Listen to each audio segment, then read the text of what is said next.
Shalom jemaat yang terkasih dalam Tuhan Yesus Kristus.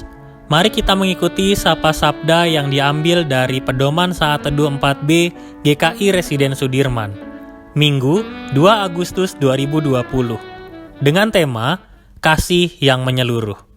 Mari kita berdoa.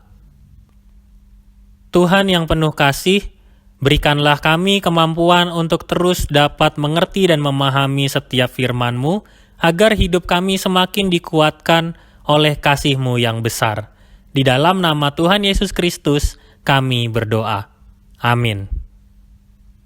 Bacaan hari ini diambil dari Matius pasal 22 ayat 34 sampai 46. Ketika orang Farisi mendengar bahwa Yesus telah membuat orang-orang Saduki itu bungkam, berkumpullah mereka, dan seorang dari mereka, seorang ahli Taurat, bertanya untuk mencobai dia. Guru, hukum manakah yang terutama dalam hukum Taurat? Jawab Yesus kepadanya, kasihilah Tuhan Allahmu dengan segenap hatimu, dan dengan segenap jiwamu, dan dengan segenap akal budimu. Itulah hukum yang terutama dan yang pertama. Dan hukum yang kedua, yang sama dengan itu ialah, kasihilah sesamamu manusia seperti dirimu sendiri. Pada kedua hukum inilah tergantung seluruh hukum Taurat dan kitab para nabi. Ketika orang-orang Farisi sedang berkumpul, Yesus bertanya kepada mereka, katanya, apakah pendapatmu tentang Mesias? Anak siapakah dia? Kata mereka kepadanya, anak Daud. Katanya kepada mereka, jika demikian, bagaimanakah Daud oleh pimpinan roh dapat menyebut dia tuannya ketika ia berkata, Tuhan telah berfirman kepada tuanku, duduklah di sebelah kananku sampai musuh-musuhmu kutaruh di bawah kakimu. Jadi, jika Daud menyebut dia tuannya, bagaimana mungkin ia anaknya pula?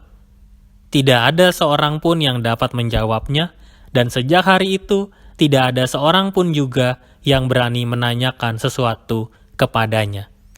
Demikianlah Injil Tuhan Yesus Kristus, berbahagialah kita yang mendengar dan melakukannya. Haleluya.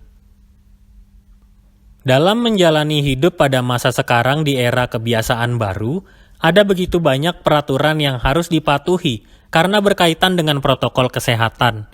Bagi sebagian orang, peraturan-peraturan ini menjadi berat dan sulit dilakukan karena belum terbiasa. Hal tersebut adalah contoh dari hidup yang hanya memikirkan peraturan, boleh atau tidak untuk dilakukan, dan belum memahami secara penuh esensi dari setiap peraturan itu. Peraturan dibuat bukan untuk mengekang atau memenjarakan hidup, tetapi dibuat untuk dapat dipahami secara utuh karena membawa kebaikan. Pesan itu yang ingin disampaikan Yesus melalui percakapannya dengan ahli Taurat dan orang-orang Farisi. Dalam konteks kehidupan Yahudi, hukum Taurat berisi 613 ketetapan firman Allah dengan 248 perintah bersifat positif dan 365 perintah bersifat negatif. Semua perintah itu adalah perintah yang mengatur kehidupan manusia. Ahli-ahli Taurat selalu menganggap dirinya memahami dan mengetahui seluruh isi hukum Taurat. Mereka memahami dengan pola apa yang boleh dilakukan dan apa yang tidak dapat dilakukan oleh manusia, tanpa mampu menjelaskan secara tepat tentang maksud dan tujuan dari peraturan-peraturan tersebut. Maka dari itu, salah seorang ahli Taurat maju dan mengajukan persoalan dengan tujuan untuk mencobai Yesus dengan menanyakan mana hukum yang paling utama dan terutama. Dari kondisi ini, kita dapat memahami bahwa ahli Taurat menginginkan Yesus memberi jawaban dari salah satu hukum Taurat yang jumlahnya ratusan itu. Pertanyaan tersebut dijawab dengan dua jawaban, yaitu kasihilah Tuhan Allahmu dengan segenap hatimu dan dengan segenap jiwamu dan dengan segenap kekuatanmu sebagai hukum yang terutama, yang merupakan kutipan dari Ulangan pasal 6 ayat yang kelima, dan kasihilah sesamamu manusia seperti dirimu sendiri yang dikutip dari Imamat pasal 19 ayat 18. Kedua hukum ini disampaikan oleh Yesus untuk menunjukkan bahwa kasih kepada Allah dengan segenap hati dan akal budi sama sekali tidak dapat dipisahkan dengan kasih kepada sesama. Namun sayangnya, hal itu dilakukan oleh ahli Taurat karena mereka tidak sungguh-sungguh memahami peraturan-peraturan tersebut. Dampaknya dari hukum Taurat adalah hukum yang membelenggu dan tidak membebaskan setiap orang untuk mengasihi Tuhan dan sesama secara utuh. Yesus juga mengajukan pertanyaan kepada orang-orang Farisi tentang Mesias. Pertanyaan ini seharusnya dengan mudah dijawab oleh orang-orang Farisi dengan tepat, sebab mereka telah belajar tentang hukum dan perjanjian, serta nubuat-nubuat yang pernah diungkapkan oleh para nabi di Perjanjian Lama tentang hadirnya Mesias. Namun sayangnya, seperti pada bagian sebelumnya, lagi-lagi terjadi kegagalan dalam memahami siapa Yesus Kristus itu. Orang-orang Farisi menyebutnya sebagai anak Daud, yang kemudian direspons oleh Yesus agar mereka menjelaskan bagaimana Daud bisa tunduk kepada anak tersebut. Orang-orang Farisi masih berpikir secara sistem silsilah keluarga pada umumnya dan tidak menempatkan pikirannya dalam pemahaman yang tepat, yaitu pemahaman tentang anak yang berkaitan dengan Allah Bapa. Mari kita merenungkannya. Kisah-kisah tersebut memberi gambaran kepada kita tentang hidup beriman bukan hanya sebatas pengetahuan, tetapi dibutuhkan pemahaman yang penuh dan menyeluruh.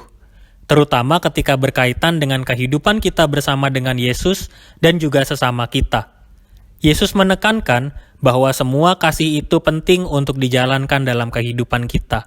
Sekarang, sudah waktunya bagi kita untuk menerapkan kasih yang saling berkesinambungan itu. Kasih antara kita, Tuhan, dan sesama yang terjalin erat dan nyata. Marilah kita mulai melakukannya bersama dengan anggota keluarga kita. Mari kita berkomitmen. Saya mau memberikan waktu untuk berkumpul dan berbagi kisah bersama atau quality time dengan seluruh anggota keluarga. Mari kita berdoa.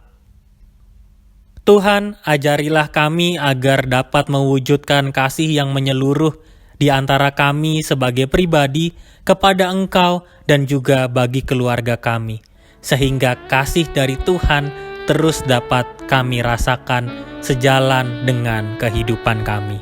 Di dalam nama Tuhan Yesus Kristus, kami berdoa. Amin.